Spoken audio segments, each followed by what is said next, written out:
Sup you beautiful people. Hope you've had a fantastic day. Welcome back to another new episode of What If Naruto Was Justice League's Fire Shadow. If you guys enjoy this what if, comment down below and let me know. And go ahead and check out other what ifs in the channel after watching this video. Don't forget to subscribe and leave a like, and also share this video with your friends. So now let's start this video. In an abandoned warehouse. Inside the decrepit building, Cheetah came in and began to look for the one who had managed to contact her.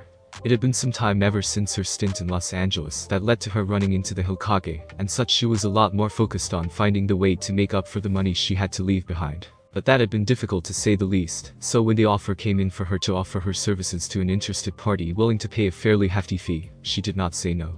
The one thing that she did not like was the fact that this was the kind of meeting place she had to go to. It all smelled of. Ugh, what the hell. Cheetah visibly did not show it, but the stench of death she picked up immediately got her danger senses on. It was both an advantage and disadvantage to have the hunting senses of a predatory cat like a cheetah in the case of smell. The former since it allowed her to smell out danger and potential things that could help. The latter is when it was assaulted by an overpowering stench, it overloaded her other senses. She looked around for the smell and soon heard footsteps coming towards her, and the stench only grew thicker as well. She soon turned and lo and behold it was none other than Solomon Grundy before her. And the grin on the zombie's face did little assure Barbara that she was going to be alright. Pretty kitty, Grundy pet you. No, you don't. Cheetah quickly dodged the massive zombie's attempt to try and pet her senses revolted by both the sight and smell of the undead being before her. Not to mention the fact that she was well aware of the level of strength Grundy had and knew any form of petting from him, as he would phrase it, would either cripple or kill her. However, her counterattack to force the zombie to back off did have one side effect, pissing him off. That kitty hurt Grundy. Grundy punish. The two of them were about to go at one another until they were parted by another rival. The one in question was none other than Shade, and he commented a bit snidely about what was happening, until his speech was interrupted by another set of rivals. One being none other than Star Sapphire, a new rival who had a close-cropped blonde hair, and the jet-up of someone who had a fascination with snakes, and had two claw-like gauntlets that covered her thumbs and two fingers. They were soon joined by a fully armored figure who had a jetpack that was none other than the pyromaniac Firefly, and amazingly enough Atomic Skull. All of them were confused by the fact that all of them had been called here for some sort of job, but they did not have to wait long before they saw their employer and his associate. None other than Lex Luthor himself, an ultra-humanite, and it was clear to them all that this was going to be an interesting job. Once the introductions were done, the question they had in their heads came out, and Luthor answered. Why, that job is simple: to destroy the League and Superman himself. The collected number of bad guys and girls in this case were different in reactions to the suggestion, or rather plan, of Lex Luthor.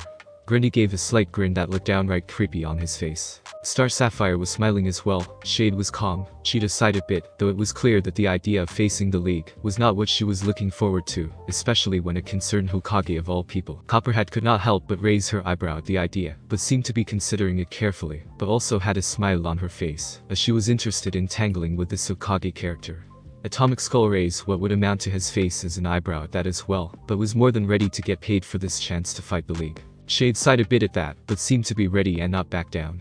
Grundy was eager and had a growl due to the fact that he had faced the Hokage before after all and wanted payback. However, it was not long before someone else decided to speak his mind, and he was a lot more serious about the idea of them facing the League. Firefly spoke seriously. You want us to fight the League, are you nuts? Is there a problem? Hell yes, sirs. I don't have problems fighting the Capes, but the Hokage, you even know just what that freaky ninja is capable of. No, fill me in then. Lex might not show it, but he was rather curious about this Hokage, and had kept an eye on him for some time now prior to him being sent into this situation. Only time he didn't was when he was off on business with the whole incident with the Aquaman. I ran into Deadshot a while back. He had been interrogated by the Hokage. He jammed freaking foot-long double-tipped steel needles into the bones of his legs. If that is not enough, he fired freaking lightning into Deadshot's legs and nearly cooked him. He literally lit Deadshot up like a fucking Christmas tree for making passes at Wonder Woman and Starfire, until he apologized and then made him talk. You're kidding? Do I look like I am joking around, kitty cat? The guy's a fucking psycho. How the hell the League let that sadist into their ranks I'll never know, nor do I give a shit. Cheetah was quite shocked at the idea of someone like the Hokage being the kind to use torture as a way to make people talk. How the heck could a guy like that be a cape? Let alone be in the League still. When she met him, he did not seem to be the kind to use lethal force on her, though now she had doubts. Part of her wanted to cut and run, since there was no telling how a second meeting between her and the Hokage would turn out if he decided to do away with being nice.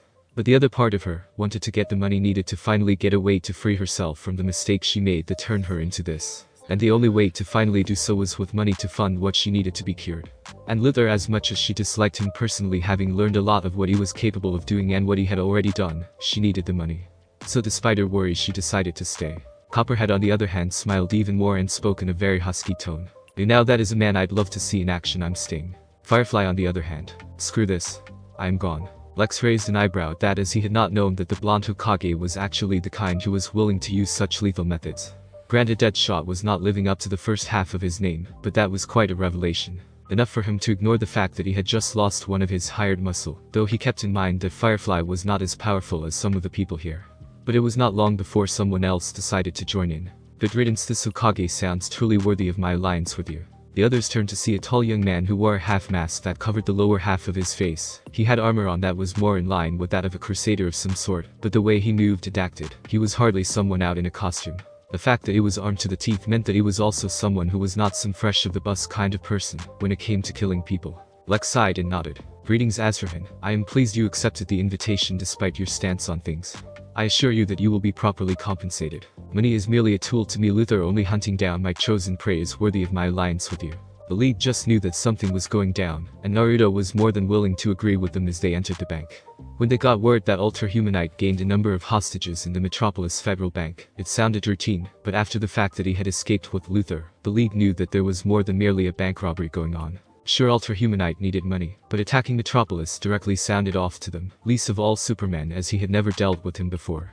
Batman agreed, since he had fought Ultra Humanite before, as he had a base of operations in Gotham, adding even more concern on this attack. As for Naruto, he was very wary of the whole situation before him and the others, even more so when they entered the bank, when his danger senses went on full sensory mode.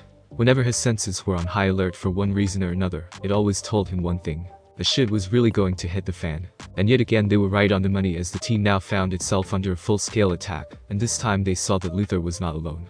The villains coming with him were well known by them, though with the marked exception of Wonder Woman and Starfire, as neither of them had been among the heroes long enough to recognize any of the villains. Naruto read their files on the off chance he found them, though he had not expected to face them all at once. Of course, he did recognize Cheetah, which in itself was odd, since she was not the type to work with others without good reason. The others were going to be a pain to be sure, though he kept in mind that considering what he knew of them, they're not used to working with a team, and that perhaps could be their weak point. Superman spoke seriously as he saw Luther wearing armor, and the gleam in the bald man's eye told him that his longtime foe was spoiling for a fight. A fight he personally felt was no longer something that they could continue. Luther, what is going on here? Lex sneered and replied with a blast of energy, and that was more than enough to serve as a signal for the collected band of villains to clash with the League. That same move also convinced Clark and the others that the time for talking was over, and the time for beating up the villains was now.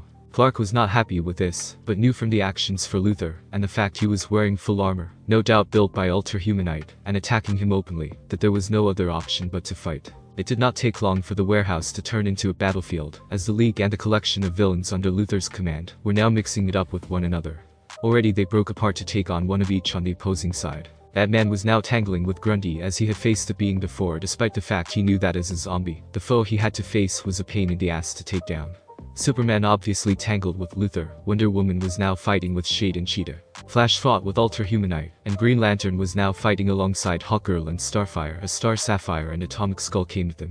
Naruto on the other hand was now going to blows with none other than Copperhead, while Azrahan was busy looking at Naruto in a way to get him an idea to how the blonde fought, showing that he was not some religious hysteric without any tactical thinking. It was going to be a tough fight for all the members of the League, but there was no going back now. Naruto was not happy as he faced a female assassin who had the eyes of a snake, along with the scales and even the forked tongue of a snake, when she smirked at him, which in his view of the situation, detracted the fact that she was very attractive to the eyes. He could not help but feel like he was punched in the gut on how similar this one was to a certain snake-summoning bastard shinobi, who had been a major bane to his life way back. The way she grinned might not have come close to that super creepy way Orochimaru smirked, but it came pretty darn close. And naturally he could not help but comment on the situation that had managed to find himself in when it came to the opponent before him. Great, just great, I have to face the female version of that snake-summoning bastard here. If this is some cosmic entity's idea of a joke, I am not laughing. Copperhead cocked her head to the side when she was able to hear those comments. She was curious about this snake summoner that apparently got on the blonde ninja's nerves. But for now though, she had other plans in mind. She quickly launched several fast attacks at the blonde, who proved able to fight back against her. She liked it a lot, and had not faced anyone yet who could give her a real fight. But like any self-respecting villain, she had no intention of letting him get the upper hand for too long. She moved away from his attacks, and had to admit he really knew how to move, and that excited the contortionist assassin greatly. Already less than stellar thoughts were cooking in her head, and she was more than willing to put all of that to the test. The two traded blows with one another, and right now the blonde managed to evade the claws on her hands, and then several high spinning kicks at his face. The shinobi ducked the blows and leaped upward to avoid a sweep kick, and then fired his own attacks at the female warrior assassin.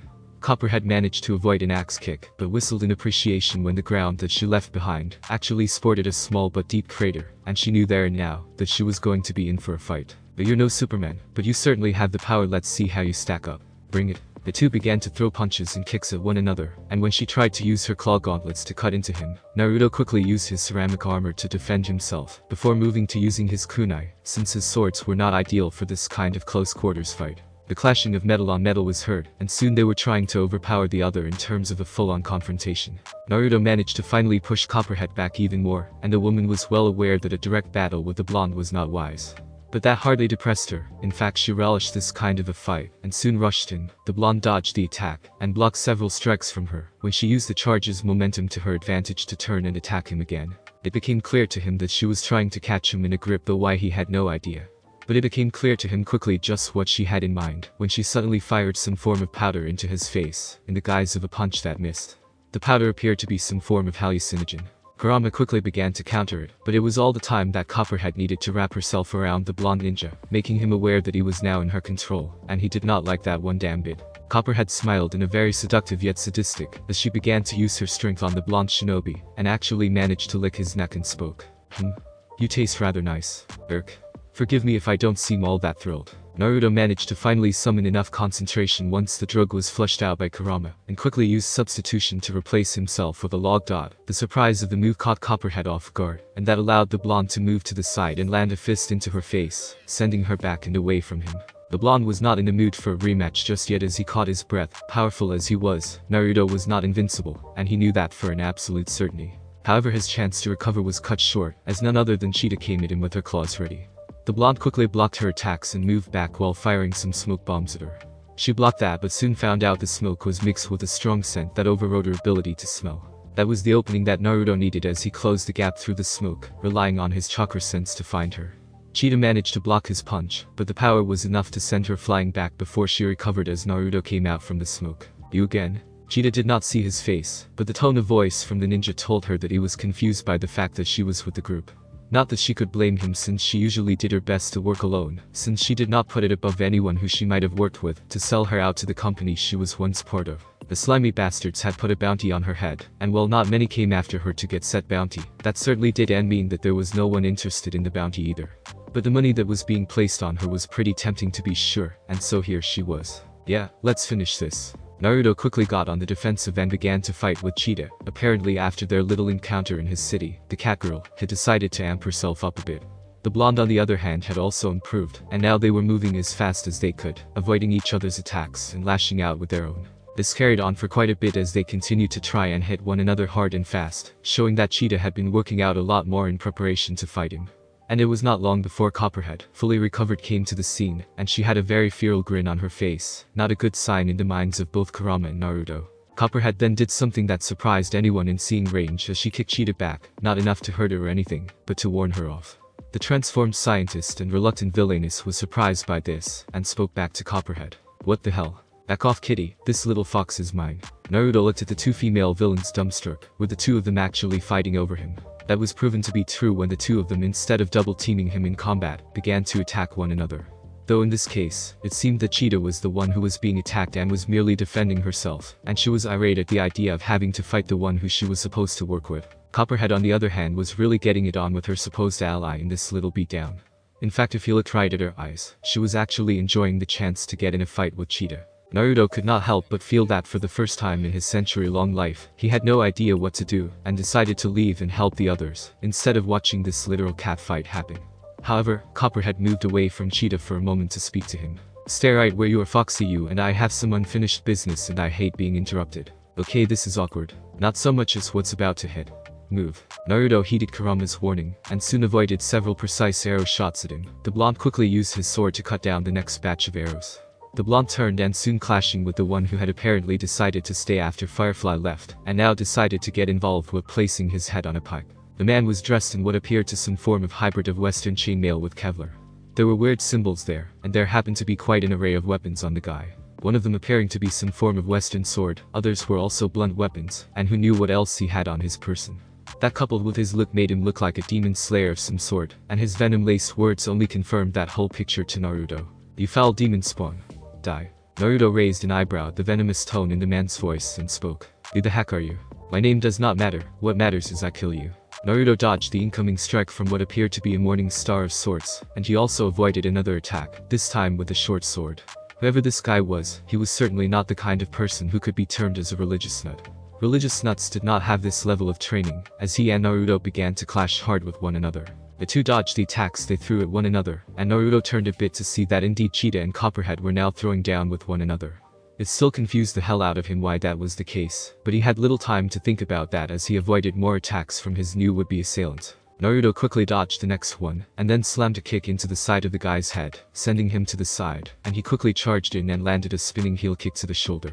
That blow made the man drop his morning star, and Naruto grabbed him by the front of his clothing, and then tossed him hard into the ground like a flapjack. "Now stay down." The man on the other hand was not in the mood to stay down for long. Never. The man got out what appeared to be a smoke bomb, and Naruto quickly moved away from the explosive device as it went boom, and soon smoke was all over the place.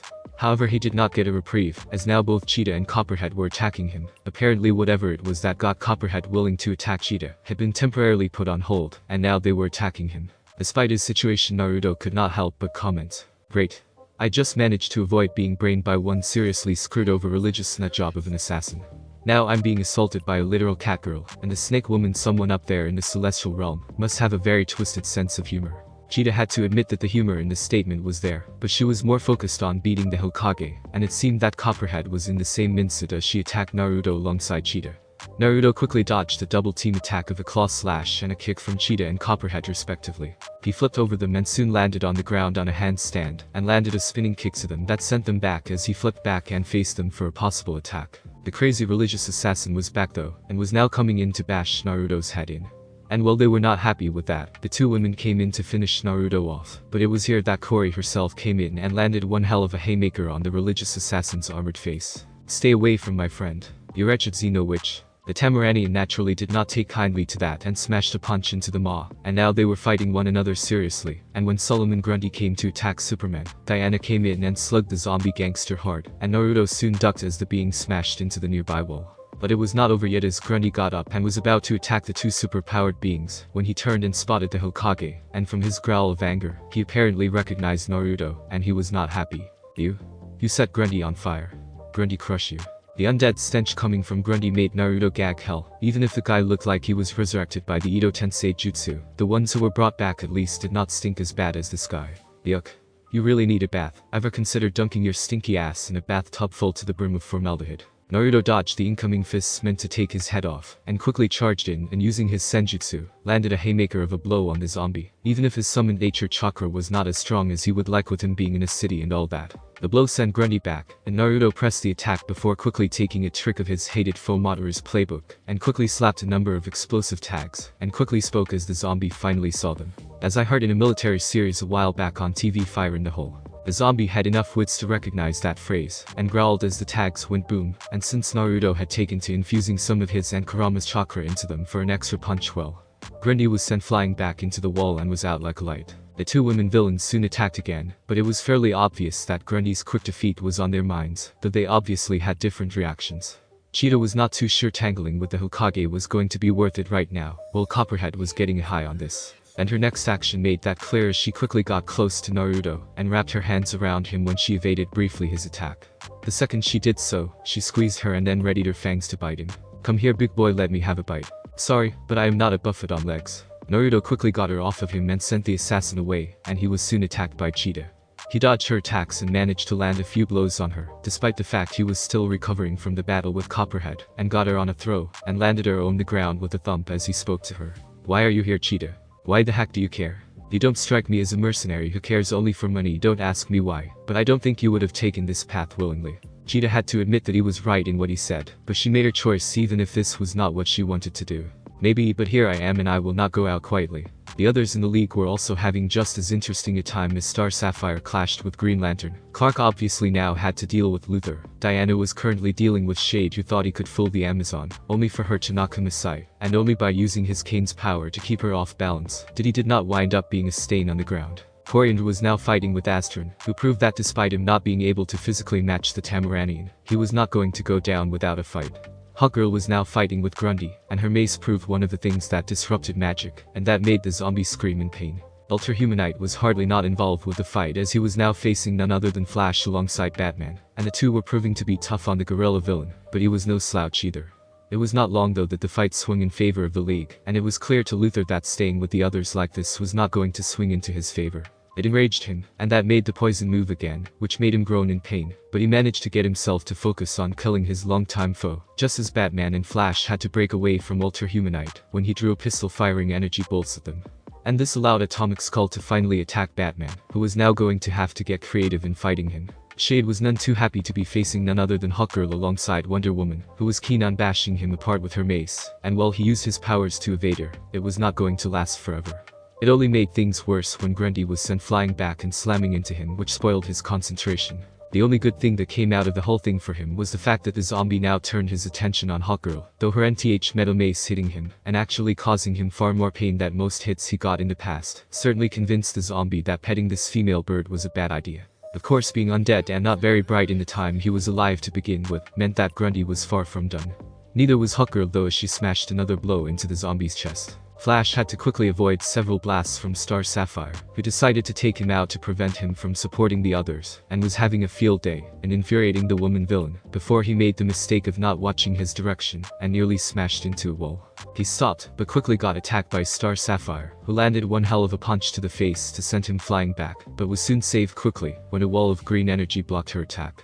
She turned and was soon engaged by Green Lantern.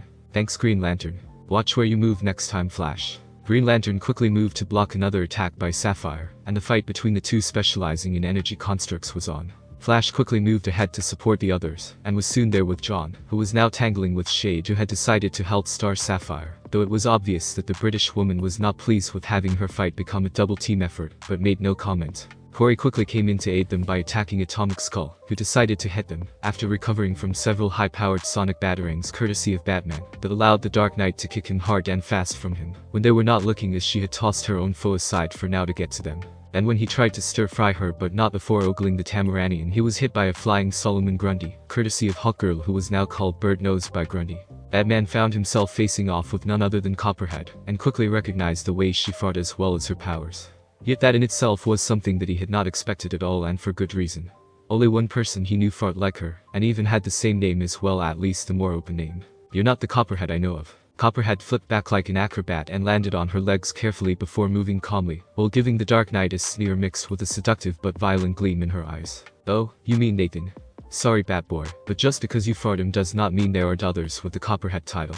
And I am nothing like him, bring it on. Let's see if a bat can truly take on a Copperhead with some real bite. She moved with the speed of an acrobat, and quickly launched several blows at Batman, showing that she was more aggressive but not foolish like Nathan. Batman could also see that her fighting style was taking advantage of the fact that she was a contortionist, as she was able to land blows at angles that would have been painful for any normal person to attempt. Batman however was able to hold his own against the woman, even with the fact that due to the same enhancements like Nathan, this woman was stronger and faster than he was. But like before, he knew that this was not going to be an easy fight. Unlike most of his more physical foes, with the marked exception of Bane, Copperhead was not going to be like them, as her moves were more acrobatic and flexible than most, and there was no doubt that she was more aggressive than Nathan was, and that was saying something. Batman was more than willing to continue the fight, and quickly proved himself able to keep up with Copperhead, as he managed to avoid the same trick used by her on Naruto. He quickly moved closer and struck her hard on the chest and stomach, before moving to use a judo move to get into the right area, and moved to tossing her aside and into some nearby heavy desks. However, Copperhead was quick to react and quickly used her contortionist training to turn the throw into a trap, and quickly subdued Batman, and when she had the chance to attack, she took it. The League nearby could only watch in anger and shock, as she plunged her fangs into Batman with strong intent, and despite his armor on, the fangs cut in and hit Bruce, who screamed in pain. AGGHH. However, that was also the moment that she was grabbed by Wonder Woman's lasso and was pulled off of Batman, and before she could react to attack the Amazon, Diana was joined by Corey, and soon the snake-themed female villain was treated to one hell of a double-team assault, as Corey landed a punch to the stomach, and Diana landed one to the face, once they dealt with their own foes. Copperhead was actually lucky that both the Amazon and the Tamaranian were pulling their punches, otherwise she was going to get a quick trip to the cemetery. And her being knocked out finally convinced Luthor to call for a retreat, despite the fact that obviously enraged him to have to pull back from the fight. That and the fact that despite them still new to the whole teamwork bit, the League proved that they indeed had what it took to work as a team, though that was still too early to tell. Normally this would have been the signal for the League pursue them, but they did have Copperhead in custody, so they had to lock her up, but also to deal with the recent casualty of their own team as well. As the League moved to help Batman back at the Watchtower, it was clear to all of them, even Batman who was able to get enough wits about him, that this was merely the beginning. It made sense that eventually villains who had powers of their own as well as resources and assets would unite to face them as the League as a group as well. And right now, this group now being led by Luthor were in hindsight the prototypes of what was to come, as there was no doubt that there would be more. It helped that some of the more experienced members had dealt with team-ups of villains before as well. Unfortunately, Lex was showing the very traits that made many of his relationships, romantic or otherwise, very tempestuous. The best what the hell was I thinking? Lex was none too happy about this, that was plainly obvious to all, and his rant only made things worse, as some of the villains were none too happy about being berated by the former CEO of LexCorp. With Star Sapphire speaking first, since she was not the kind to like being bossed around by someone like Luthor, let alone insulted as if she was just some regular thug being hired. This is a waste of time and pure bollocks. If you think you can do any better, then feel free to do this on your own.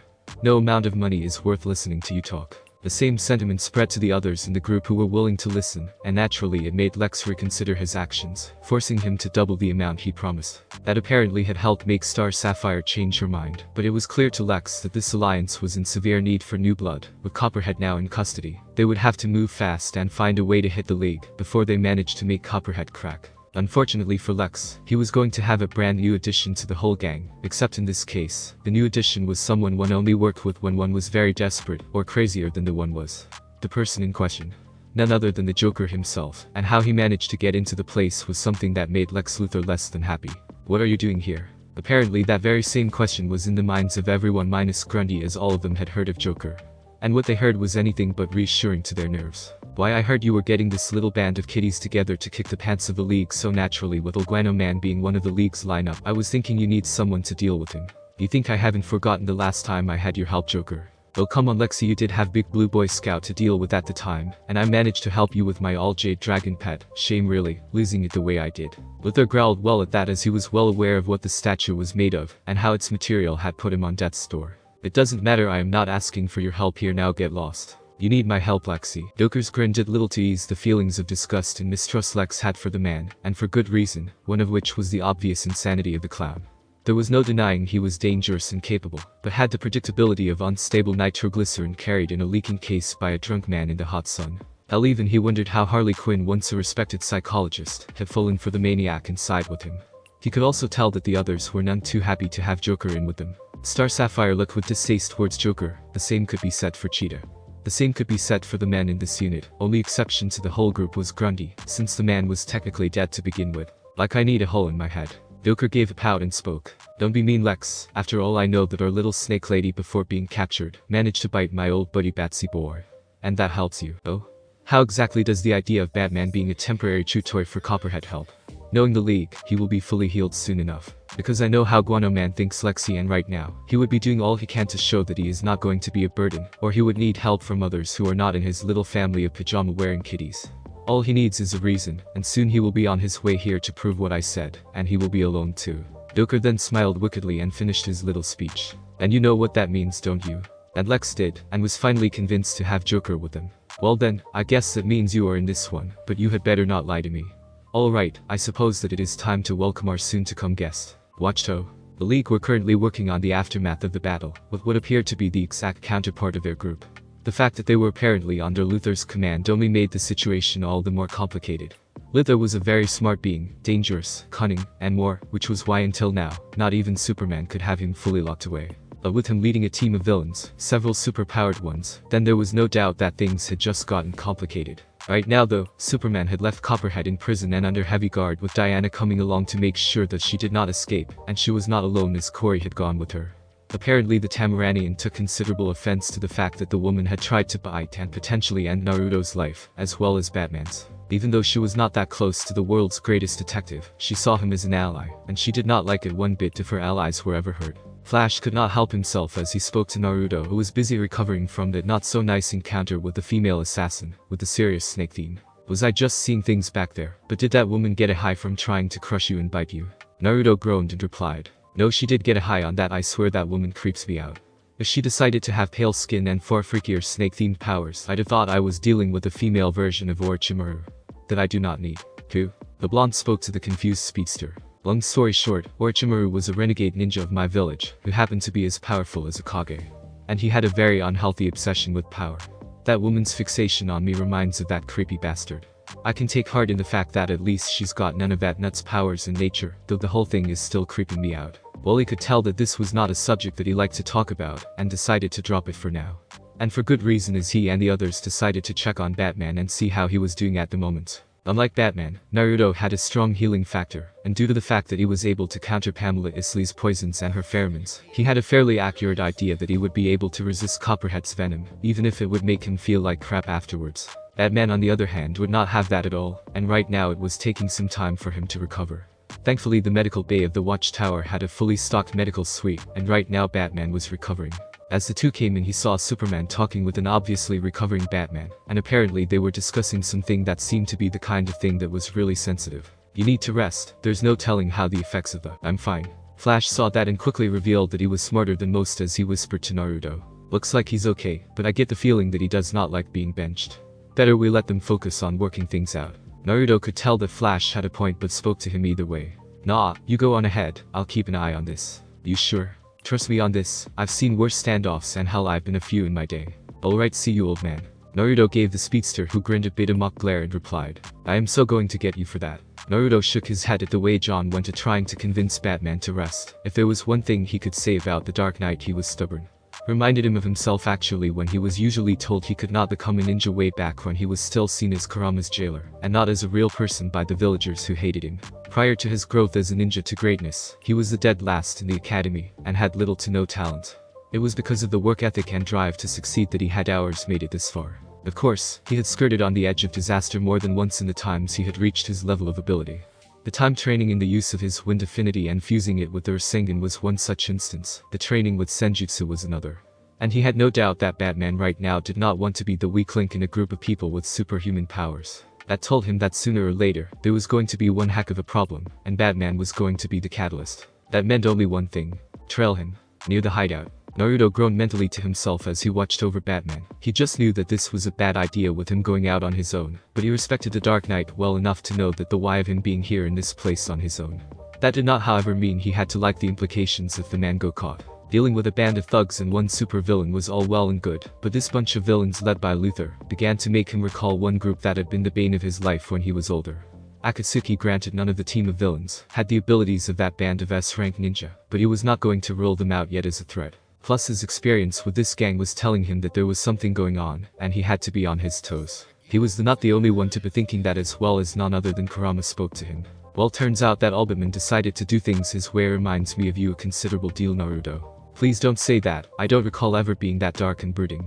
True, but anyway, you do have to admit that this is not the best of ideas. Who knows what is going to happen? That makes two of us hold it, oh hell no. Sure enough, things were about to get rather hairy as it were, as he now spotted Batman being tracked by the villains, and since Batman was on his own before he showed up, he just knew this was not going to end well. Though he did keep in mind that Batman was not someone fresh out of the academy and moved to help him. Yep, this is about to get interesting. Hope that your idea is going to work. The move proved to be the right one, as Batman was now being attacked by the group of villains, and apparently the whole thing was planned this time around. The Dark Knight was about to be hit by Grundy in the face when he quickly arrived and slammed a Rasengan right into the face of the zombie, sending him flying back like a comet from the proverbial bowels of hell. That attack stopped the others, as they had no idea that Batman was being tracked and tailed as well, and now they knew that things were about to get interesting. Batman looked at Naruto and spoke sternly even when they were in the middle of this mess. What are you doing here? You seriously are asking me that question at a time like this? Batman did not respond, as both he and Naruto now found themselves under attack by the team of villains brought in by Luther. It was not looking good at all, but neither of them were going to go down without a fight. Shade tried to cloak himself with his cane, but Naruto quickly fought back by using his kunai with a special tag, using the Hirshin jutsu to get next to the man, before he could react and smacked him right in the face with a fist. Grundy came at Naruto from behind, and Naruto quickly flipped over the zombie, and quickly slapped some explosive tags on the zombie, and those detonated to send the zombie back. Naruto quickly turned and used his kunai to block an attack from the same religious nutjob, trying to smash his head open with the morning star. That man was now trading or rather dodging blows from Ultra Humanite, and also from none other than Cheetah. The Dark Knight might not say it, but he was well aware that this was a dangerous situation, as the rest of Luther's team were now being supported by Luther himself in that suit that would no doubt hold off the poison at bay. He fired several batarangs at Luther to distract him and evade the blasts, but suddenly he found himself being attacked by some form of gas that made him cough even more and making him lose focus. Batman. Naruto quickly moved to support the Dark Knight once he managed to force the Demon Hunter back, and then used a pair of shuriken to staple him to the wall. But had no choice but to disengage when Shade and Grundy came at him again. Only this time the shadow-making pest used his power to hide Grundy from his sight, a neat trick to be sure, had it not been for the fact that the blonde had far sharper senses than most, and had fought in situations like this one before. Even as the zombie tried to close the gap in the cover of the shadows summoned by Shade, the blonde quickly took out his sword, and summoned his chakra to unleash a blast of pure air into the shadows, blasted Grundy away, and allowed Naruto to attack Shade directly. The man was sent flying back and Naruto quickly moved to help Batman, but then he was soon attacked by Star Sapphire once more, as she fired several beams that forced him off his course to his fellow League member, and he was not happy about it at all. But before he could counter, the same nutjob he had dealt with before appeared next to Batman's prone form with a drawn blade aimed right at the man's throat. And he was soon joined by none other than the Clown Prince of Crime, who apparently had a card on Batman's neck as well, and Naruto knew enough to know those cards had a razor-sharp cutting end, and having been the Dark Knight's foe for a very long time, the guy would know where to best hurt the now-prone Dark Knight. The unspoken meaning for the move was not lost on the blonde warrior, and so he sheathed his sword and finally surrendered. That was the opening needed by Ultra Humanite to hit him in the back of the head, and send him to unconsciousness, or as much as Naruto would willingly allow it. Naruto had a heck of a lot more toughness than most though, and the blow, while painful, was not as painful as the punches he got socked with by Tsunade, but he had to make it look like it hurt, and that he was out cold, since this was the only option to avoid them killing Batman when he was like this. There would be time to escape later. Thanks for listening. I do hope you enjoyed. If you want the next part of this video, like, subscribe and comment down below, and turn on the bell notification. And also check out other videos that I have created and enjoy. See you in the next video. Peace.